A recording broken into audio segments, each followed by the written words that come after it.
Hi guys. सो आज के इस सेशन में हम लोग डिस्कस करने वाले हैं myths about the IAS exam. तो ये आईएएस की जो एग्ज़ाम होती है ना, ये कई बच्चों के लिए एक ड्रीम एग्ज़ाम होती है। इसको क्लियर करना ये अपने आप में एक बहुत बड़ी बात मानी जाती है। मगर इससे रिलेटेड कुछ मिथ्स हैं, वो आज हम इस लेक्चर में डिस्कस करेंगे।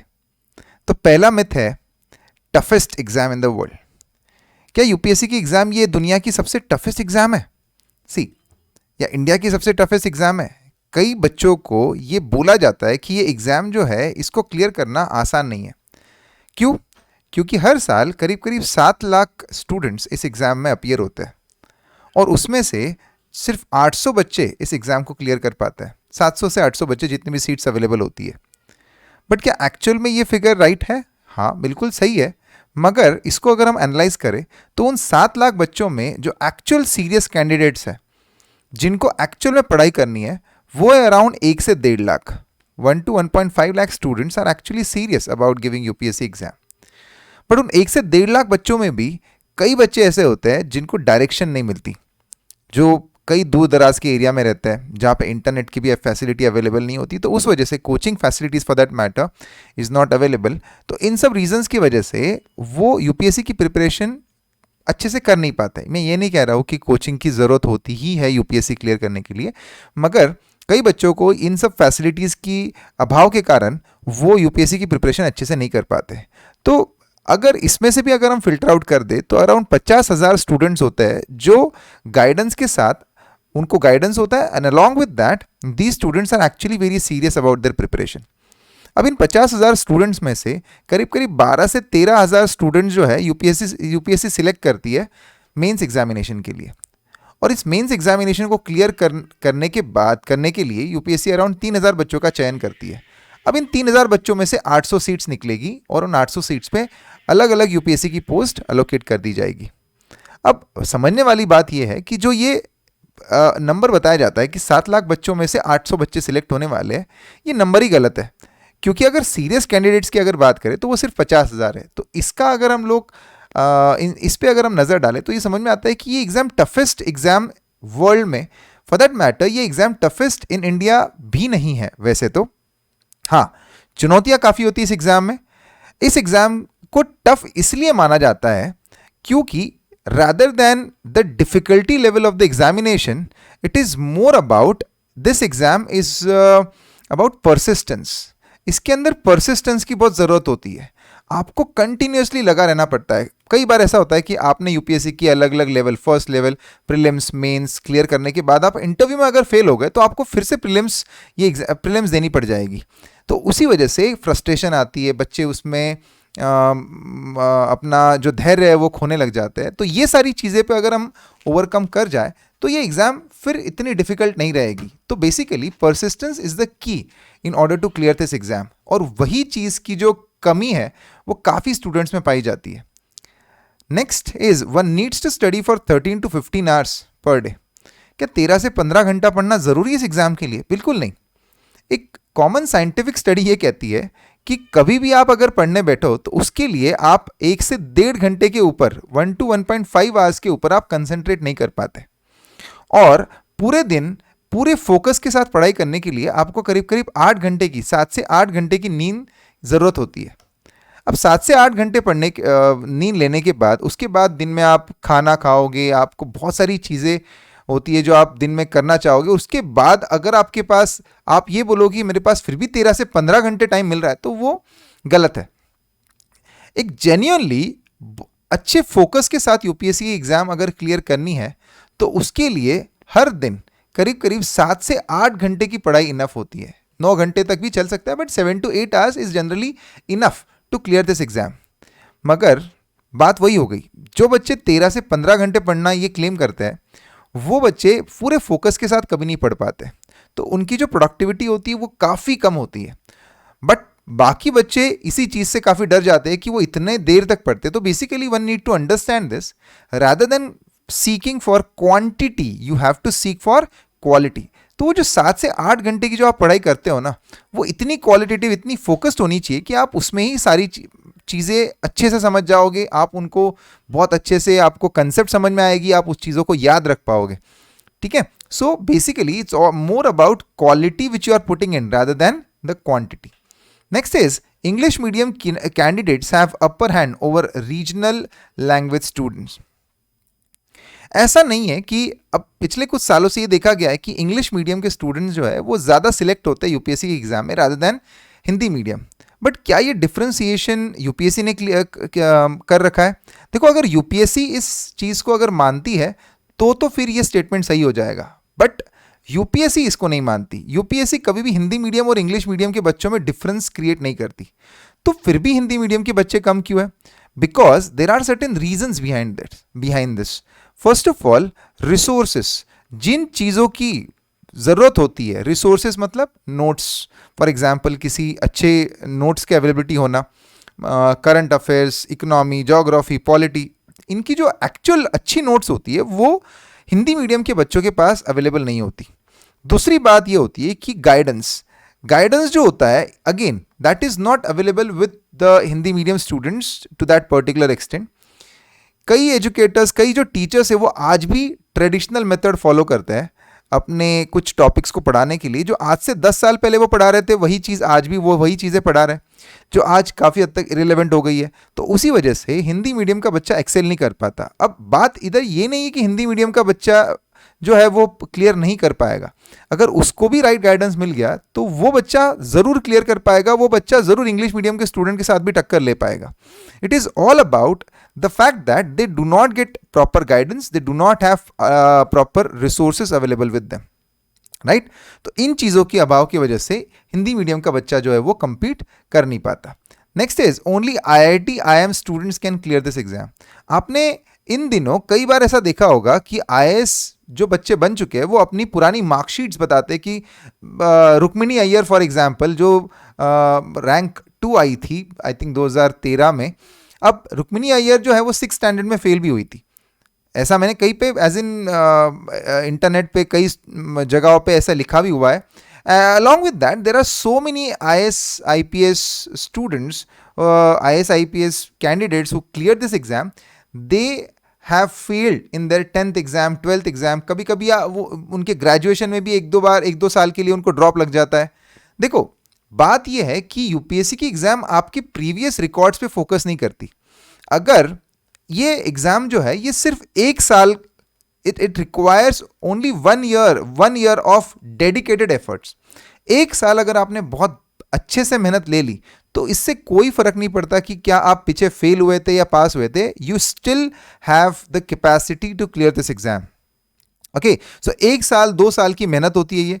अगर उसमें भी नहीं हो पाया तो यूपीएससी ने 6 अटेम्प्ट तो वैसे ही दे रखे. अब 6 अटेम्प्ट में आप एक ही चीज़ अगर बार बार, आपको सिर्फ अपना करंट अफेयर्स अपडेट करते चले जाना है, तो आपको ऐसा नहीं है कि एक ही अटेम्प्ट के अंदर सब कुछ क्लियर करना है. You are being given multiple attempts in order to clear this exam. तो इस वजह से ये कहना कि सिर्फ IIT IIM का ही स्टूडेंट निकाल पाता है, ये गलत है. कई एग्जाम्पल्स हैं हमारे पास जिसमें ये देखा गया है कि IIT IIM के स्टूडेंट्स के अलावा भी कई रीजनल क्षेत्र के बच्चों ने इसको क्लियर किया हुआ है. Next is one need to read loads of books for IAS exam. क्या ये सही है? See the number of books I would say they are many. काफ़ी बुक्स पढ़नी पड़ती है, बट ऐसा नहीं है कि बिल्कुल उन बुक्स का अंत नहीं है. आपको सिलेक्टिव होना बहुत ज़रूरी है. किसी एक IAS ऑफिसर ने बहुत सही बात बोली थी कि यूपीएससी का जो रिसोर्सेज होता है ना, उसमें ये जानना बहुत ज़रूरी है कि आपने क्या नहीं पढ़ना है रादर देन ये जानना है कि आपको क्या पढ़ना है. तो अगर आप जिस दिन ये जान जाओगे कि कौन सी चीज़ें जो है वो आपको छोड़नी है, तो आप अपनी जो बुक्स है, जितनी चीज़ें आपको पढ़नी है, उसको काफ़ी हद तक लिमिट में ला पाओगे और काफ़ी इफेक्टिव स्टडी कर पाओगे. Next is coaching is must for an IAS exam. See what I would say is coaching से एक आपको पाथ मिल जाता है कि अच्छा इस डायरेक्शन में आपको पढ़ाई करनी है. बट डज दैट मीन वो डायरेक्शन सिर्फ आपको कोचिंग दे सकती है? कोचिंग से काफ़ी हद तक फैसिलिटेड हो जाती है, आसान हो जाता है रास्ता. बट अगर आपने कोचिंग नहीं भी लगाई तो थोड़ी मेहनत ज़रूर बढ़ सकती है. But still many students have cleared this exam without coaching and many students will clear this exam without coaching even in the future as well. तो क्योंकि देखो पहले ऐसा था, कोचिंग का ज़माना पहले बहुत ज़्यादा पॉपुलर इसलिए था क्योंकि इंटरनेट नहीं था. यूपीएससी का मटेरियल जो है वो कहीं पर भी अवेलेबल नहीं हुआ करता था, तो कोचिंग लगाना बहुत ज़रूरी होता था. But nowadays there are so many things which are available on the net. अगर कोई चाहे तो उसको सारा की सारा यूपीएससी का मटेरियल जो है वो नेट पर फ्री ऑफ कॉस्ट मिल जाएगा. तो ये कहना कि कोचिंग मस्ट है, उसके बिना यूपीएससी पास करना इम्पॉसिबल है, ये मैं गलत कहूँगा. कोचिंग जो है ये आपकी चीज़ों को आसान ज़रूर करता है, but that doesn't mean only coaching is required for clearing UPSC exam. Next, IAS aspirant should know everything. No, IAS aspirant should not know everything. Rather इसमें यह कहा जाता है कि IAS aspirant should be jack of all trades and master of one. Master of one as in master of his optional subject, his or her optional subject. But he should be jack of all trades. Jack of all trades मतलब उसको सारी चीज़ों के बारे में कुछ कुछ ज्ञान होना चाहिए, ताकि हर चीज़ में वो कुछ ना कुछ आंसर लिख पाए, हर चीज़ में कहीं ना कहीं वो इवन प्रीलिम्स में भी एलिमिनेशन मेथड्स के थ्रू भी कुछ कुछ आंसर्स को ढूंढ पाए. देखो, ये जानना बहुत ज़रूरी है कि आपको ये वो सारी चीज़ें पता होनी चाहिए जो एक नॉर्मल एवरेज स्टूडेंट जिसने एक सिंसियरली पढ़ाई करी हुई है उनको पता है. सब कुछ पता होना ज़रूरी नहीं होता, राइट? क्योंकि आपको इवन प्रीलिम्स में भी 200 में से 200 मार्क्स नहीं लाने. You just have to clear that cut off. Students who are clearing mains and students who are getting huge ranks, आप ये जान के हैरान हो जाओगे कि जो फर्स्ट रैंक आती है यूपीएससी की, उसको 50 से 55% के बीच में मार्क्स होते हैं, 50 to 55% of total marks. That means it's quite obvious कि उसको सारी चीज़ों का तो ज्ञान नहीं था, right? Next, IAS is the best job in India. No doubt IAS is one of the best job in India. But इसके काफ़ी पॉजिटिव्स तो सबको पता होते हैं, बट निगेटिव्स भी काफ़ी है. निगेटिव्स ये है कि आईएएस बनने के बाद there are good chances that most part of your career you would be staying in villages. आपको villages में रहना पड़ेगा, right? Secondly, आप पे pressure बहुत ज़्यादा होगा. Pressure as in obviously you are being given such a huge responsibility, तो आपको एक पूरे डिस्ट्रिक्ट का प्रेशर आपके ऊपर होगा. कई बार सबको ये प्रेशर सहन नहीं होता. At the same time, there is always pressure because obviously IAS is an executive lobby of the government. तो ये अगर executive lobby है तो जो भी गवर्नमेंट की पॉलिसीज होती है वो इनको इम्प्लीमेंट करना, उसको सही तरीके से इम्प्लीमेंट करने की रिस्पॉन्सिबिलिटी जो होती है वो IAS के पास होती है. And even with respect to our constitution, all publicly elected candidates, publicly elected politicians, वो MLA हो गए या फिर मेंबर ऑफ पार्लियामेंट हो गए, ये ओहदे से इनके ऊपर आता है. तो कई बार ये होता है कि even they have to take guidance, they have to stay under pressure of even MPs and MLAs as well. So because of that, it becomes the job at times for many of the people, the job may become difficult, right? But इसी के साथ साथ अगर आप कई private jobs देखोगे तो private jobs में कुछ ऐसे लोग होते हैं जो बड़ी बड़ी कंपनियों पे काफ़ी बड़े ओहदे पे बैठे हुए हैं. उनकी सैलरीज आईएएस के सैलरी से कई गुना ज़्यादा होती है, और वो सारे metro, most of the time they are living in big metropolitan cities. For that matter they get frequent opportunities of venturing out of the country as well. So because of that, to say IAS is the best job in India, that would be a misnomer. IAS is one of the best job in India, that's correct. Next is, IAS is mostly posted as district collectors.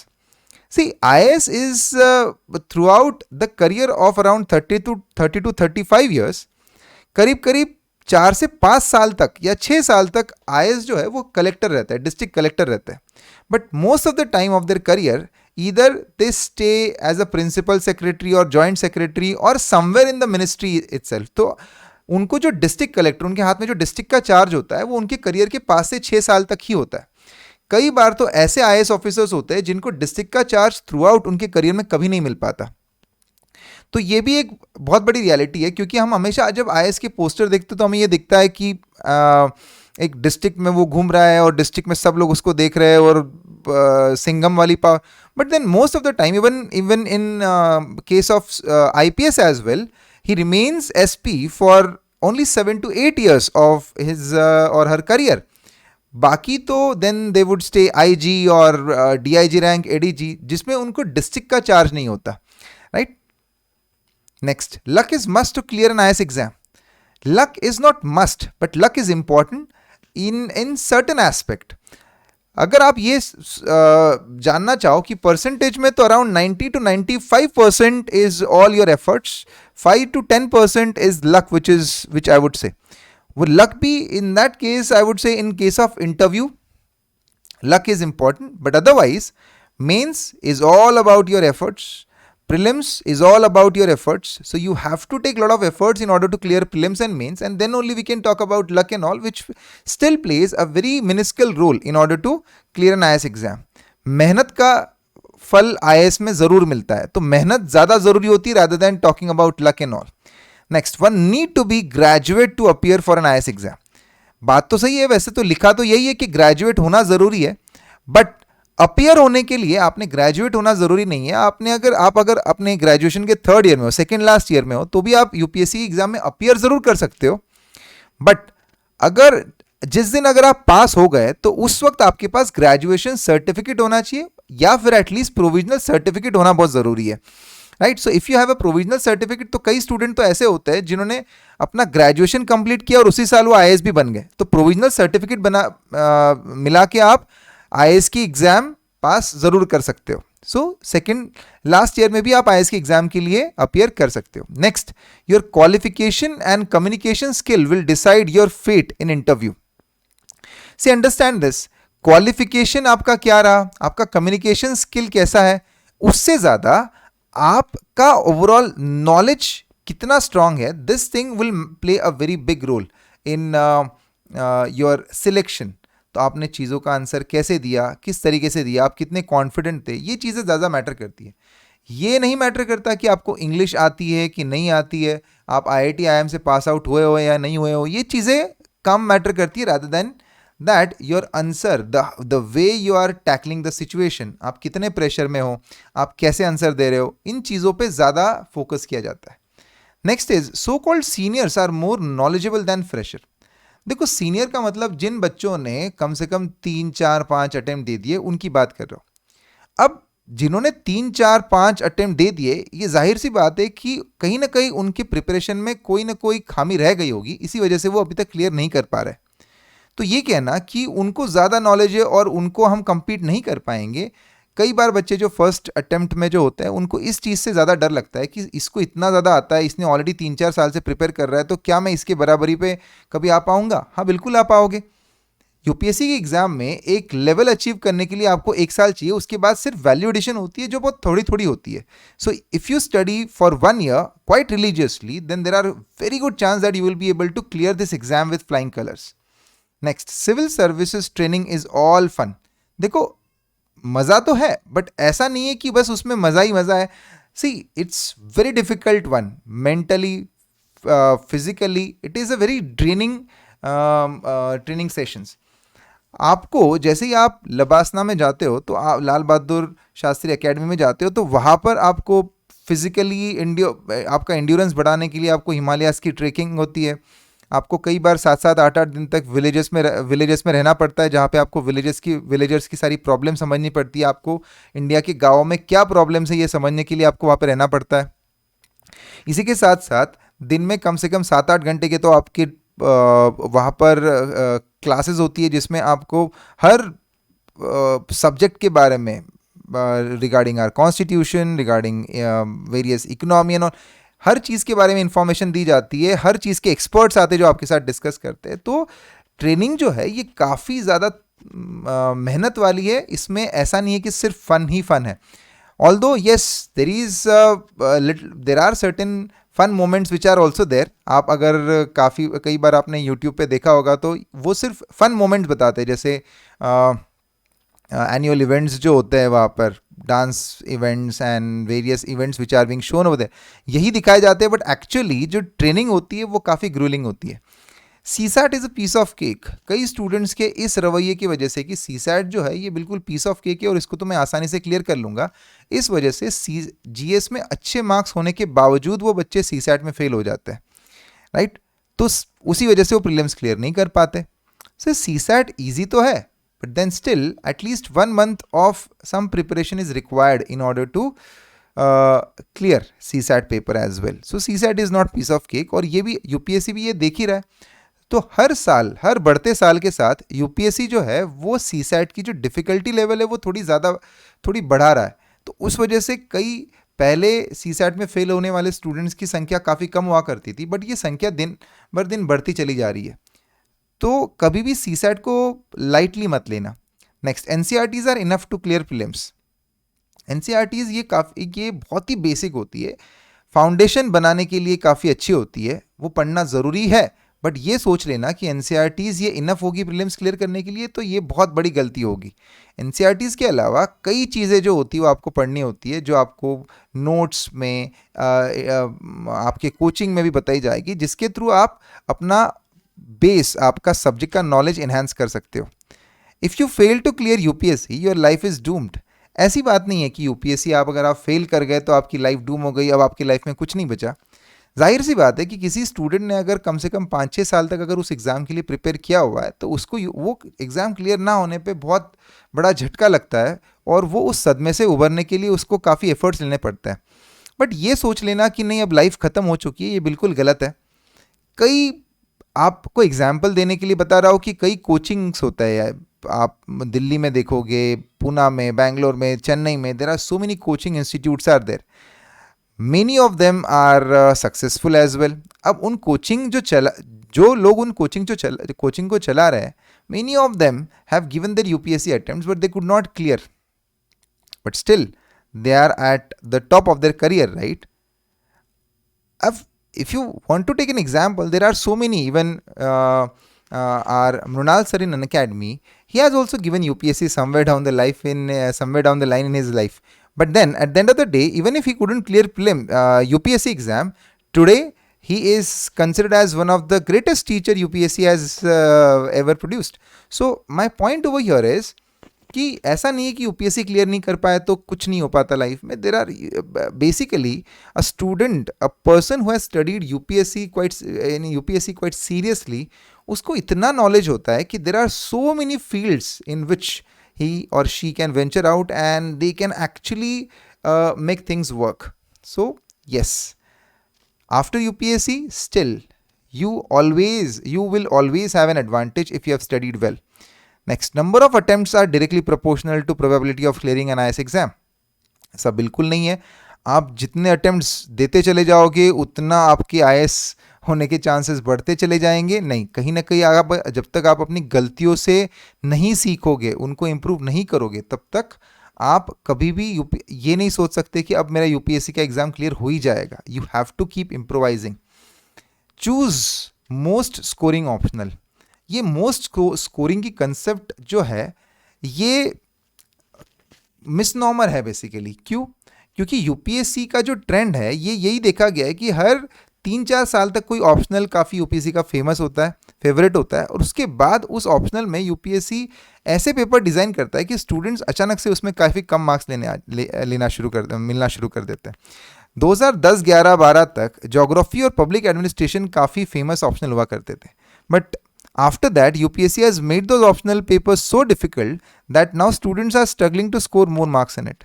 The same goes with many. Psychology was also one of the optional. Philosophy was also one of the optional, which was quite famous. But now their marks, the number of students who are taking those optionals have reduced over the period of time. तो हर optional का एक time होता है, तो उन चीज़ों को ध्यान में रखिए कि मोस्ट स्कोरिंग ऑप्शनल लेना है तो नहीं. UPSC का ट्रेंड कभी भी चेंज हो सकता है. ऑप्शनल वो लो जो आपको ज़्यादा सूटेबल है, आपके हिसाब से ज़्यादा सूटेबल है, रादर देन. तो अगर आपने अपने हिसाब से ऑप्शनल चूज़ किया हुआ है तो हर कोई ऑप्शनल आपको अच्छा मार्क्स दे सकता है if you study well. Once you clear UPSC exam, your struggle ends. Actual में स्ट्रगल तो इसके बाद शुरू होता है. कई बार UPSC एग्ज़ाम क्लियर करने के बाद आपको कौन सा कैडर मिलेगा, अब उस कैडर मिलने के बाद उस कैडर में भी आपके जो कंटेम्प्रेरीज होते हैं उनके साथ आपका उनके साथ आपकी कंपटीशन शुरू हो जाती है अच्छी पोस्टिंग्स के लिए. उसके बाद आपके प्रमोशंस में भी काफ़ी पॉलिटिक्स इन्वॉल्व होती है. There are so many things which are involve in this. So because of that ये सोचना कि UPSC क्लियर होने के बाद स्ट्रगल खत्म हो जाता है, तो नहीं, काफ़ी स्ट्रेस होता है. Powerful recommendations can help you clearing UPSC exam. ये बिल्कुल गलत बात है. UPSC is the most transparent exam you can say in India. आज तक इससे ट्रांसपेरेंट एग्जाम कोई नहीं रही है. यहाँ पर किसी भी तरीके की कोई रिकमेंडेशन काम नहीं आती, right? So again this is also one of the myth which is there in among the students. तो ये सारे मिथ आपके साथ डिस्कस करने थे गाइस. आई होप आपको कोई तो इसमें से होगा, जो कोई तो मिथ ऐसा होगा जो आप सोचते होंगे और आज आपका ये मिथ बर्स्ट हुआ होगा. Thank you. Thanks a lot. My name is Rohit Lodha. If you like this video, please subscribe to my channel and hit the like button. Thank you. Thanks a lot, guys. Thank you.